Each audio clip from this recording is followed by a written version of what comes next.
여러분, 요즘에 인플루언서라는 말을 많이 사용합니다. 사회적으로 영향력이 큰 사람을 인플루언서라고 한다고 하더라고요. 대부분은 온라인 안에서 활동하는 사람들을 가리킵니다. 목사님은요, IT 기계를 좋아한다라고 몇 번씩 이제 말씀드렸는데, 목사님 테크 유튜버 중에 이 사람 재밌더라고요. 영상을 많이 찾아본 건 아닌데 이 사람 혹시 알아요? 귀래 하는 사람이 있어요. 무슨 말만 하면 귀래요. 알겠습니다. 뭐 이렇게 하는 JM이라는 유튜버가 있는데 볼 때마다 재밌어갖고 귀래요. 이게 되게 중독성 있는 말투이더라고요. 그리고 목사님 또 축구를 좋아하다 보니까 요즘에 손흥민 선수가 이렇게 축구하고 경기가 나오다 보면 목사님은 어떻게 하이라이트를 보거나 경기 전체를 보거나 했을 때 재미로 보잖아요. 재밌었다. 오늘 경기는 좋았다. 안 좋았다. 손흥민이 잘했다. 안 잘했다. 요걸로만 이제 영상을 보게 되는데 축구 좀 전문적으로 아는 사람의 조금 피드백도 보고 싶어갖고 김진짜라고 있어요. 김진짜라는 유튜브를 또 보면서 이전에 이 축구 경기를 좀 되새김하면서 이 플레이는 그랬구나. 이래서 무리뉴 감독이 이런 전술을 썼던 거구나. 뭐 이런 것들이 이제 보게 되거든요. 그러니까 이 김진짜는 또 이렇게 많이 해요. 자, 지금부터 오늘 리뷰 영상으로 까락까락 이렇게 해요. 죄송합니다. 이런 식으로 요즘에 목사님인데도 불구하고 우리의 삶 가운데 어떤 기계에 대해서, 아니면 어떤 요리에 대해서, 아니면 어떤 나의 취미 생활에 대해서, 아니면 뭐 축구의 스포츠에 대해서 우리의 삶에 영향력을 많이 미치고 있는 인플루언서들이 있다는 것이죠. 저희 목사님의 아내는요, 햇님이라는 먹방 유튜버를 좋아하더라고요. 그래서 본인 스스로를 햇살이라고 부르더라고요. 햇님이를 좋아하는 사람들 햇살이라고 부른대요. 근데 최근에 얼마 전에 이제 먹방 유튜버들이 굉장히 이제 안 좋은 일들로 되게 많이 구설수에 오른 적이 있었잖아요. 그래서 많은 사람들이 이 햇님이도 거짓말쟁이다. 햇님이 이 언니 거짓말쟁이다라고 많이 얘기를 했다는 거예요. 햇님이가 무슨 거짓말을 했냐면, 분명히 여기 옆에다가 로고로는 오늘 뭐 통삼겹살 먹방 이런 식으로 오늘은 통삼겹을 먹겠다고 로고로 분명히 적어놓고, 통삼겹 먹겠다고 적어놓고 통삼겹도 먹고 라면도 먹고 콤프로스트도 먹고 사과도 먹고 그 다음에 떡볶이도 먹고 그 다음에 다시 부침개도 먹고, 그러면서 다른 유튜버들은 많이 안 먹으면서 많이 먹는 척 편집해서 거짓말을 한다면, 이 언니는 실시간 라이브 방송으로 분명히 통삼겹구이만 먹는다고 해놓고 이것도 먹고 저것도 먹고 이것도 먹고 저것도 먹고 해서 이 언니 또 거짓말 안 해 하면서 이제 애정어린 막 그런 팬심의 이런 목소리들이 나온다고도 들었는데요. 이런 인플루언서들이 오늘날 우리의 삶에 영향을 많이 미치고 있는 것이 사실입니다. 그런데 오늘 본문에도요, 인플루언서가 등장을 하네요. 사회적으로 영향력이 컸던 사람. 당연히 2000년이 됐기 때문에 온라인상은 아니었습니다. 우리 첫 번째 단락 한번 읽어볼게요. 첫 번째 자막입니다. 한번 읽어볼까요? 첫 번째 자막 올려주세요. 미디어팀. 좋습니다. 시작. 인플루언서 헤롯. 인플루언서 한 명이 등장하는데 그의 이름은 헤롯이었습니다. 누가복음 9장 7절 한번 읽어볼게요. 시작. 분봉왕 헤롯이, 여기까지만 읽어보겠습니다. 헤롯이라는 사람이 등장하는데 이 사람의 직책이 뭐였대요? 분봉이라는 게 뭔지 모르겠지만 어쨌거나 왕이라는 단어 글자를 붙이는 걸로 봤을 때 좀 높은 사람이겠지. 분봉왕 헤롯이래요. 사회적 지위가 높아서 그 당시 사회에 많은 영향력을 미쳤던 사람, 그의 이름 헤롯. 여러분, 헤롯이라는 이름 혹시 많이 들어보지 않았습니까? 예수님이 이 땅에 태어나실 때 성탄절 되면 막 연극이 이렇게 있을 때 마리아와 요셉이 우리 아기가 태어났어요 이러면은 막 헤롯이 뭐야 막 이러면서 2살 밑에 아이들은 다 죽여라 하면서 막 으아 죽였던 사람이, 그 이름이 헤롯이거든요. 예수님이 태어날 때, 빵 살 때, 아니면 한 살 때 사람들을 죽였던 헤롯.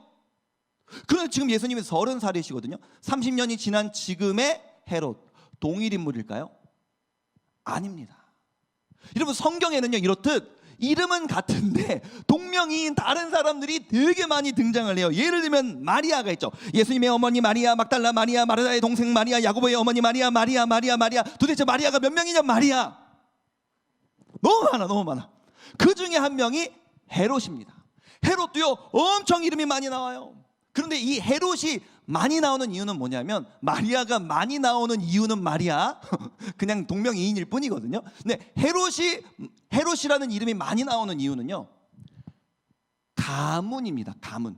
헤롯은 가문이었어요. 그래서 오늘은 헤롯 가문에 대해서 목사님이 짧게 사진을 통해서 조금 설명해 주려고 하는데요. 사진 한번 띄워주실래요? 4장 보여줄 건데 첫 번째 장입니다. 이게 여러분 로마의 지도예요. 로마라는 나라가요, 땅덩어리가 엄청 컸잖아요.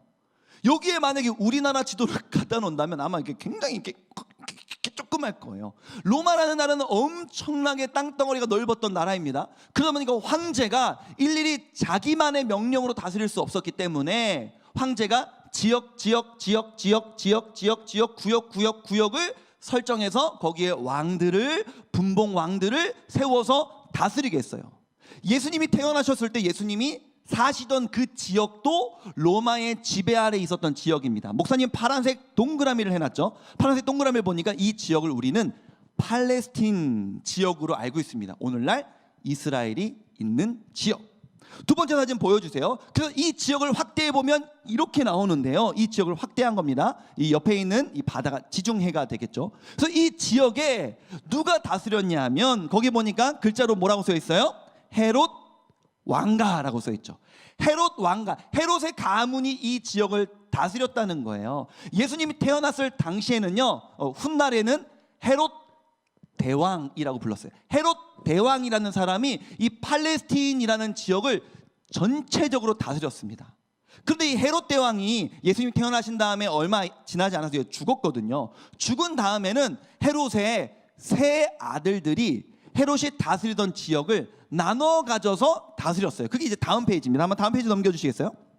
이 페이지를 보시면 붉은 지역이 사마리아 유대 이렇게 돼 있죠. 사마리아 유대 지역을 헤롯 아켈라오라는 아들이 다스렸고요.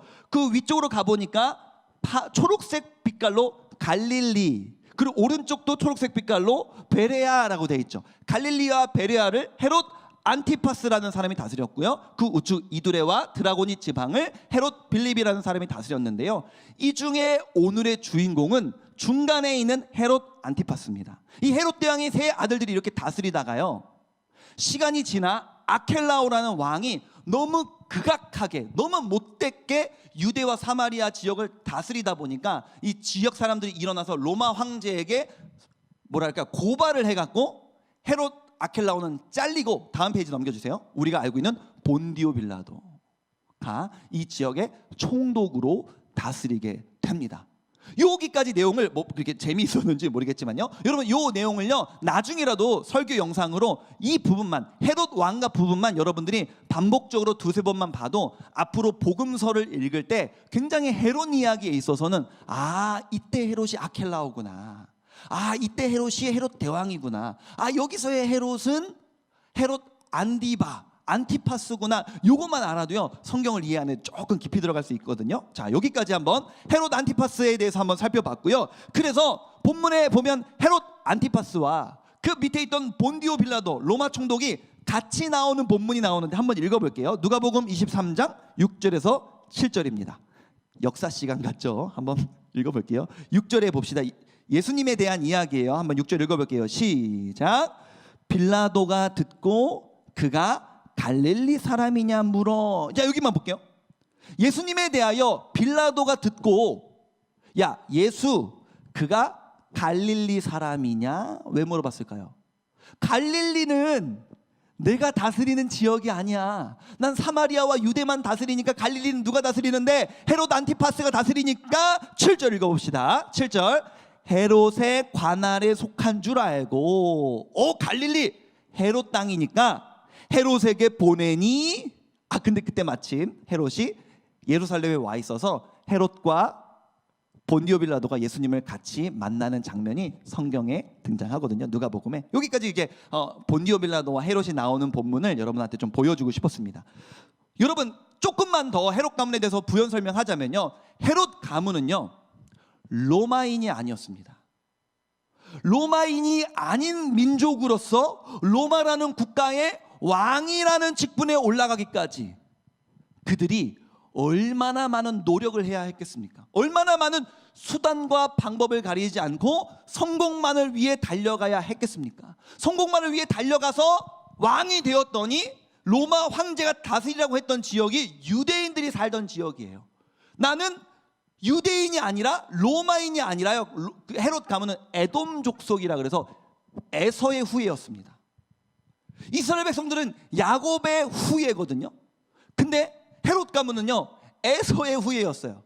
이게 좀 나쁜 거일 수도 있고 뭐 어쩔 수 없는 것일 수도 있는데, 이스라엘 사람들은요 자기 민족 제외하고 나머지 사람을 약간 무시했거든요. 우리는 야곱의 12지파야. 저것들은 에서의 후손이야. 그러니까요 내가 왕이고 내가 다스리고 있지만 알고 있어요. 그들이 내 힘 앞에서는 굴복하지만 자기들끼리 삼삼 오여 모였을 때 야 에돔 족속이야 저거 하면서 나를 속으로 무시하고 있다는 걸 알고 있어요. 헤롯 가문이요. 얼마나 마음속에 분노와 열받음이 있었겠습니까? 한편으로는요 내가 로마인이 아니기 때문에 로마 황제의 눈치를 봐야 했어요. 잘리면 안 되는데, 내가 잘 다스리지 못하면 난 언제든지 잘릴 수 있는 로마인이 아닌 사람인데, 안티파스는요 아켈라오가 잘리는 걸 봤어요. 아켈라오 잘리고 본디오 빌라도 왔다니까요. 잘리는 거 봤어요. 그러니까 얼마나 잘릴까 노심초사하면서 이 지역을 잘 다스리기 위해 애를 써야 했었겠습니까? 여러분, 헤롯 안티파스는요 인플루언서였습니다. 사회적으로 영향력이 높은 왕이었습니다. 그러나 그에게 영향력이란 수단과 방법을 가리지 않고 높은 위치로 올라가 성공하여 밑에 있는 사람들을 찍어 누르는 영향력이었어요. 성경은 우리에게 세상 가운데 영향력을 미치는 삶을 살라고 요구합니다. 그러나 성경이 말하는 영향력은 무엇입니까? 어떻게든 수단과 방법을 가리지 않고 성공하여서 그 성공하여 얻게 된 힘으로 밑에 있는 사람들을 찍어 누르라는 영향력이 아니죠. 헤롯 안티파스는요 인플루언서가 확실합니다. 그러나 우리는 그를 킹덤 인플루언서라고 부르진 않습니다. 킹덤, 왕국, 우리의 왕이신 하나님이 다스리시는 나라, 그 나라에서 이 헤롯은 인플루언서가 아니라는 거예요. 그럼 킹덤 인플루언서는 도대체 누구냐? 어떤 영향력을 미치는 사람들이냐? 두 번째 단락 한번 읽어봅시다. 두 번째 단락 2번 읽어봅시다. 시작. 킹덤 인플루언서가 있었는데 누구냐? 제자들. 누가복음 9장 1절 한번 읽어봅시다. 9장 1절입니다. 시작.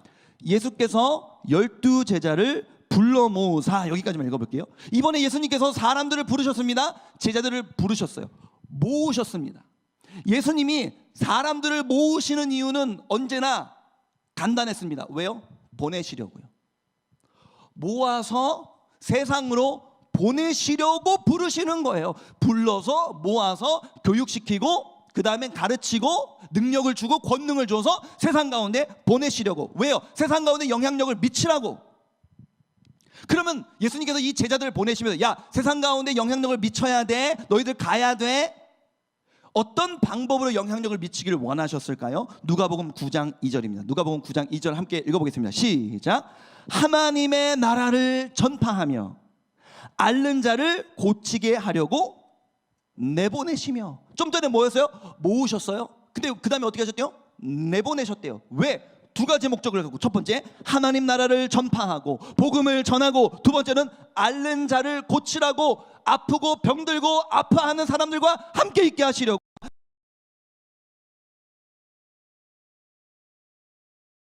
세상 가운데 영향력을 미치라고. 어떤 영향력? 어떻게든 세상 가운데서 성공하여서 연약한 자들을 찍어 누르라는 것이 아니라, 세상 가운데 사람들이 관심 없다 할지라도 꾸준히 복음 전하고 꾸준히 앓는 자들의 곁에 있으라고 제자들을 보내셨다는 것이죠. 여러분, 이건 바로 어제 큐티 본문인데요. 예수님이 길을 지나가시는데 제자들이 같이 지나가고 있었습니다. 근데 사마리아 지역 사람들이요, 이 유대인들을 되게 싫어했어요. 그러니까 예수님도 이제 유대인이시니까 이 갈릴리에서 사마리아로 이렇게 지나가시는데 사마리아 사람들이 시비를 건 것 같아요. 시비를. 아 진짜 어디를 사마리아를 지나가? 하면서 사마리아 사람들이 예수님한테 시비를 건 것 같아요. 야, 우리가 부모님과 때로는 좋을 때도 있고 안 좋을 때도 있지만 사람이요, 나를 욕하는 건 참아도 가족 건드리는 건 못 참잖아요. 부모님 건드리는 건 못 참잖아요 우리가. 그런데 지금 제자들도 마찬가지예요. 예수님 우리의 구원자시고 우리의 스승이시고 우리의 전부이신데 예수님한테 시비를 걸어? 눈이 돌아가죠. 눈이 돌아가. 어제 본문에요, 야고보와 요한, 예수님 12제자 중에 야고보와 요한이 눈이 빡 돌아갑니다. 완전 다혈질이었어요. 눈이 돌아가고 뭐라고 말하냐면, 예수님 능력 많으시잖아요. 예수님 기적을 이루실 수 있는 분이잖아요. 하늘에서 불을 확 내려버려서 저것들 그냥 다 태워 통구이로 만들어 죽여버리십시다. 죽여버립시다. 하늘에서 불을 내려 죽여버립시다. 그렇게 이야기합니다. 우리가 갖고 있는 힘을 이용하여서 죽여버립시다. 확 그냥 죽여버립시다. 예수님이 그 둘을 꾸짖습니다. 뭐라고 꾸짖으셨는지는 안 나오지만요, 아마도 이렇게 꾸짖으셨겠죠.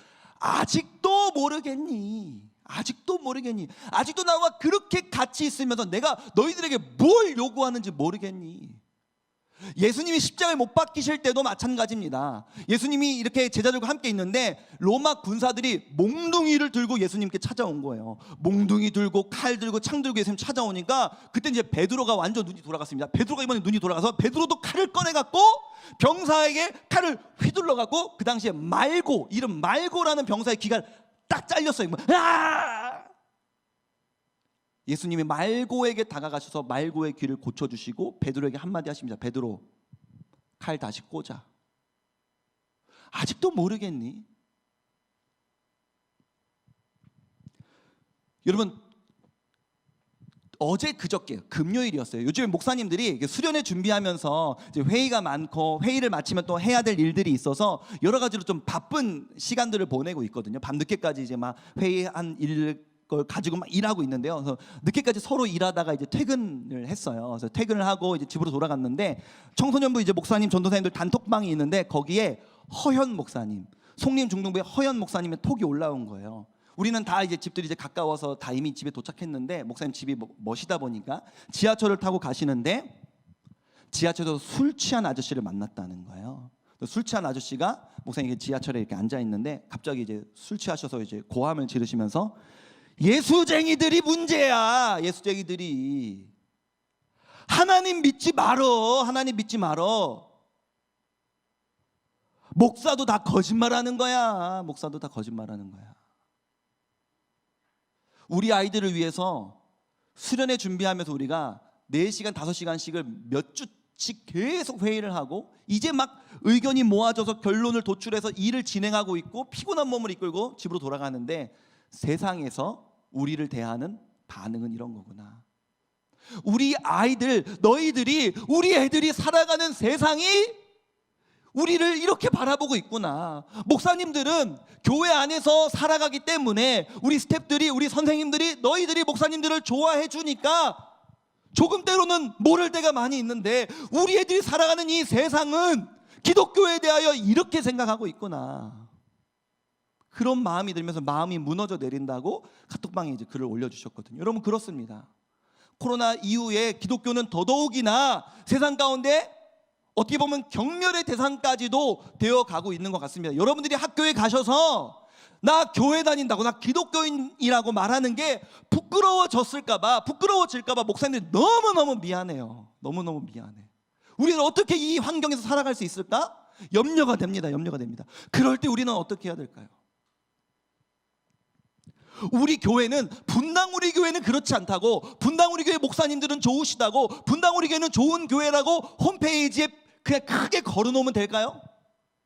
아니면 우리 교회 성도만 해도 엄청 많으니까, 우리 분당 우리 교회 청소년만 해도 엄청 많으니까 우리 또 댓글 달라고 하면 잘 달 수 있잖아요. 댓글 부대 만들어 갖고 기독교를 욕하는 유튜브 영상에 우리가 다 같이 달려가서 아니라고 달면 달라질까? 우리의 힘과 우리의 재정을 이용하여서 위에서 우리가 갖고 있는 힘으로 우리를 뭐라고 하는 세력들을 찍어 누르려고 하면 되는 것일까? 아니요. 예수님은 우리를 부르셨습니다. 그리고 보내십니다. 세상 가운데로 보내십니다. 뭐 하라고 보내십니까? 복음 전하라고. 뭐 하라고 보내십니까? 아파하는 자들과 함께 있으라고. 우리가 아무리 복음 전한들, 우리가 아무리 연약한 자들과 함께 있다 한들 세상이 우리에게 관심이 있겠습니까? 세상이 우리에게 인플루언서라고 말하겠습니까? 인플루언서가 누군데? 유튜브에서 우리가 느낄 때는 작은 노력으로 큰 돈과 큰 영향력을 소유하는 자들을 오늘날 흔히 인플루언서라고 말하는데, 그런 측면에서 오늘날 복음을 전하고 어려운 자들과 함께 있는 우리가 그런 행동을 할 때, 그런 우리를 세상이 인플루언서라고 바라봐 주진 않겠지만, 킹덤, 왕국, 하나님이 왕이 되셔서 다스리시는 그 나라에서는 이런 행동을 하는 사람들이 킹덤 인플루언서라고 여겨주신다는 거예요. 누가복음 9장 7절을 보면요, 그 인플루언서 헤롯이 당황하는 일이 생기는데요. 한번 9장 7절을 마지막으로 한번 읽어보겠습니다. 시작. 분봉왕 헤롯이 이 모든 일을 듣고 심히 당황하니. 헤롯이 당황했습니다.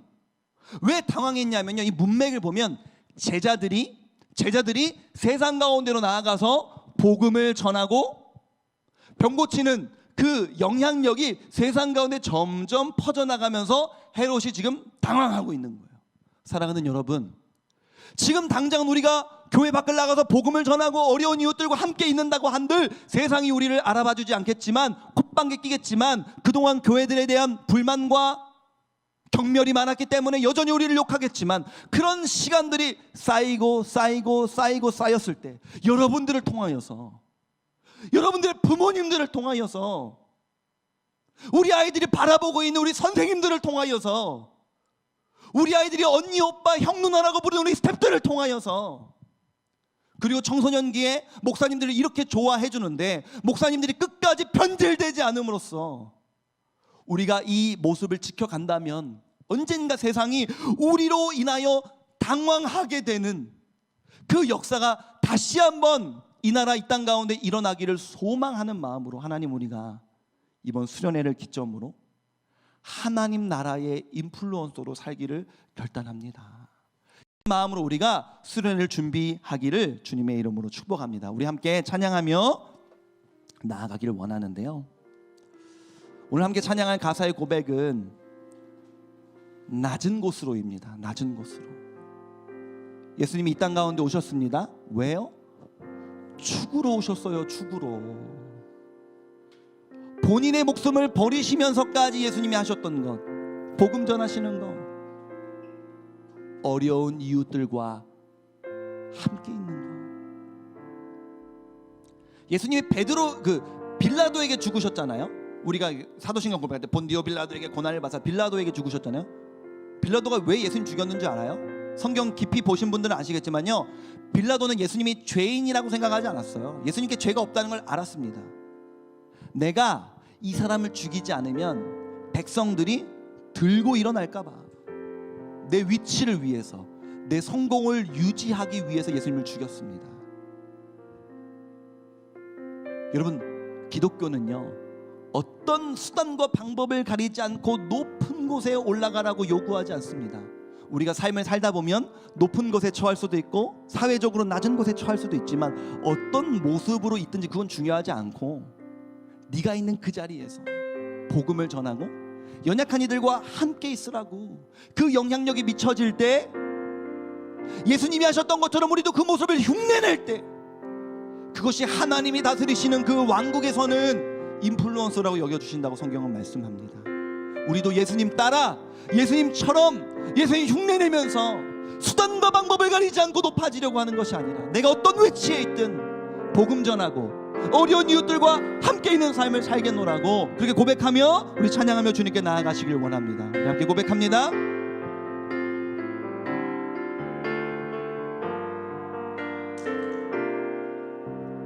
함께 찬양합니다. 우리의 섬김이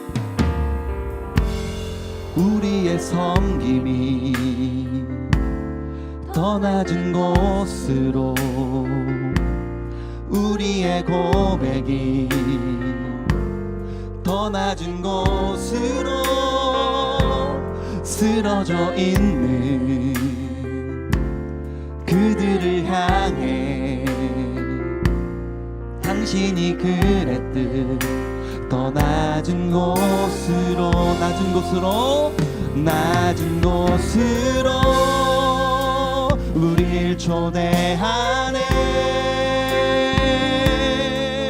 함께 함께 하자고 말씀하시네. 우리도 예수 그 길을 따라 함께 가길 원하네. 우리 한 번 더 고백하길 원합니다. 우리의 섬김이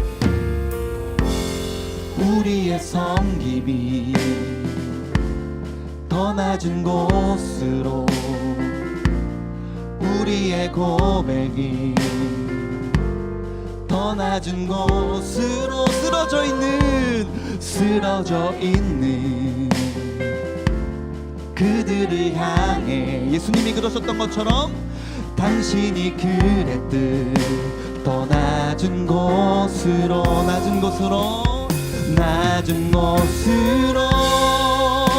우릴 초대하네.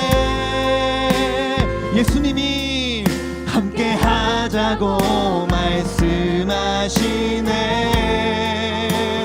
우리도 예수 그 길을 따라 함께 가길 원하네. 주님이 우리와 함께 하시네. 십자가 피 흘린 예수의 손으로 모든 아픔을 위로하시네. 우리에게 보여. 우리 한 번 더 고백합니다. 주님이 우리와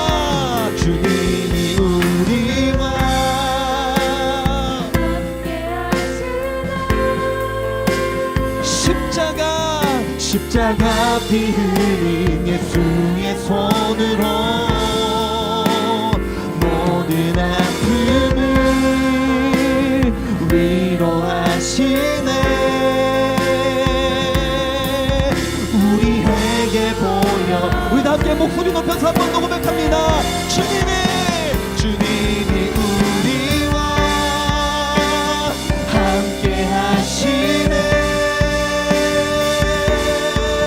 십자가 피 흘린 예수의 손으로 모든 아픔을 위로하시네. 우리에게 보여. 우리 한 번 더 주님 앞에 노래하십시다. 주님이 우리와 함께 하시네.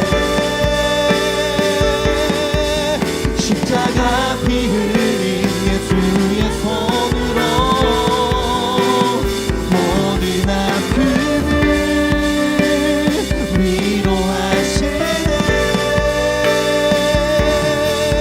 우리에게 보여주셨네. 아멘. 우리 수련회를 준비하면서 뒤에 보면 이 현수막이 붙어 있는데요, 이 현수막에 수많은 사진들이 붙어 있습니다. 왜 이런 부분 이 현수막을 붙여놨냐면요, 이 현수막에 붙어 있는 것들이 여러분의 삶입니다. 한번 비춰줄 수 있을까요? 옆에 카메라로 한번 비춰줄 수 있어요? 보면요, 여러분의 삶이 거의 다 뭐 교회 그리고 학교, 입시, 학업, 친구 관계, 이런 것들이 여러분의 삶이잖아요. 그래서 교회, 예수쟁이 우리 특송했던 거, 또 수련회 갔던 모습들, 또 우리 특송했던 거, 수련회 때 받았던 선물, 그리고 여러분들이 해야 할 공부, 입시, 친구 관계, 우리 했던 특송, 우리 지금 하고 있는 큐티, 여러분의 삶을 여기다 다 담아놓는 거예요. 왜? 지금 이 여러분의 모든 삶 속에 우리가 킹덤 인플루언서로 살아가자고. 그래서 솔직히 말하면 이 메시지를 전하면서도요, 마음이 불편해요. 미안해서. 기독교의 이 욕먹는 상황을 사실은 어른들이 만들어놨는데, 너네한테 그 세상 가운데 각박하지만 잘 살라고 하는 게 될까? 가능한 일일까? 그래서 방금 우리 본문 가운데 찬양한 거 아닙니까?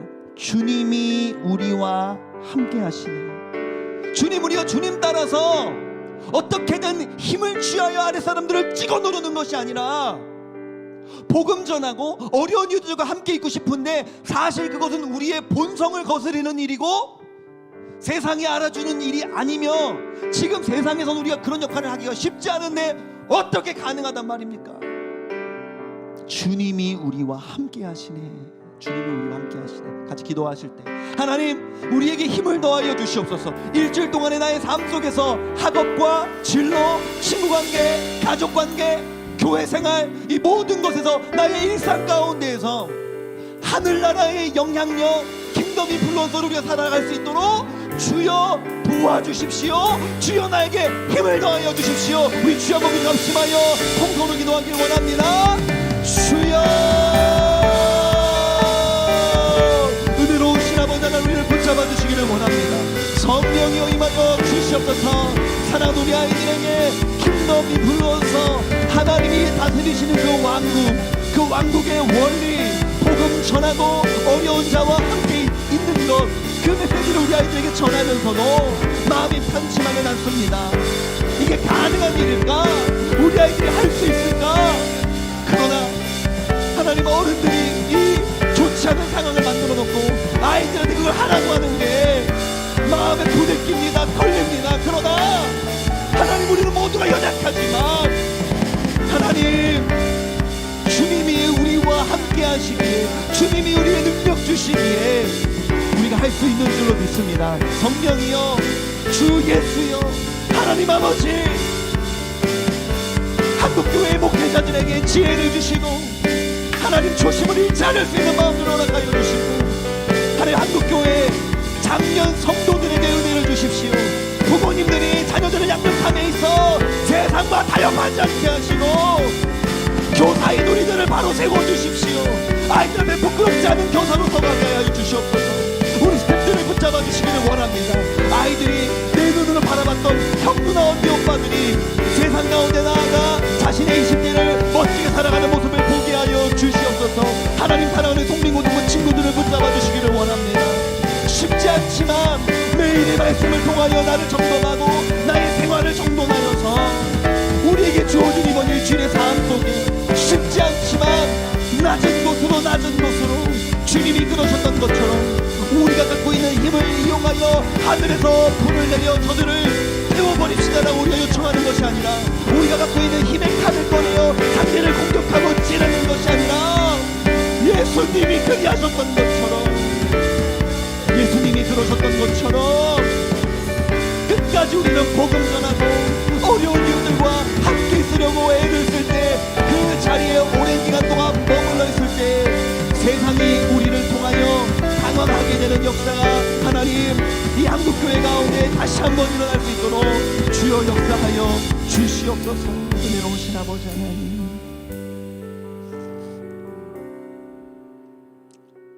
은혜로우신 아버지 하나님 20년이 지났지만 저의 청소년기 때의 상처와 아픔, 감정들이 여전히 기억이 납니다. 그렇게 뜨겁게 예수님을 만났음에도 학교에 가서는 내 믿음을 드러내기를 부끄러워했던 마음, 수련회 때는 그렇게 울면서 뛰면서 찬양하고 기도했지만 학교에 가서는 여전히 큐티책 펼치기를 부끄러워했던 내 마음 여전히 기억이 납니다. 그렇기에 사랑하는 우리 아이들이 학교에 가서 자신의 생활 가운데 이 영향력을 발휘할 수 있을까라고 생각하면 너무 어렵게만 느껴지고 또 한편으로는 어른들이 쉽지 않게 만들어 놓은 이 세상 가운데 우리 아이들에게 좀 잘해보라고 이야기하는 것이 마음속에 부대끼기도 하고 미안합니다. 하지만 주님 어쩌겠습니까? 지금 우리가 할 수 있는 것은 2000년 전에도 동일했던 그 방법, 여전히 복음 전하고 여전히 어려운 이웃과 함께 있는 것입니다. 그것이 그 시간들이 그 순수한 복음의 열정이 쌓여갈 때 세상이 언젠가 어느 순간 당황하게 되는 날이 올 줄로 믿습니다. 쟤들은 뭐지? 우리는 돈을 위해 달려가고 있는데, 우리는 어떻게든 힘을 얻으려고 위로 올라가고 있는데 사실 여기에는 기쁨이 없는데, 사실 여기에는 만족감이 없는데 저들은 뭐지? 복음 전하며 어려운 이웃들과 함께 있으며 왜 저렇게 즐거워하는 것이지?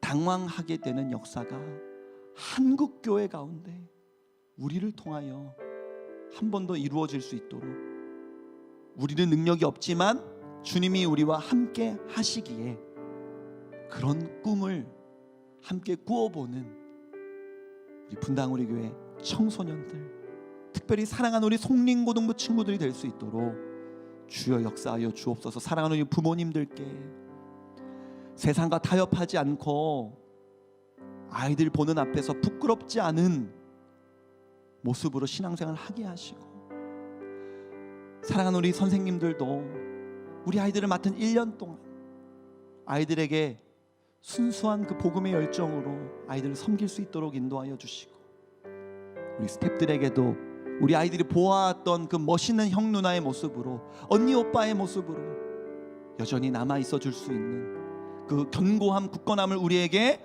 허락하여 주시기를 원합니다.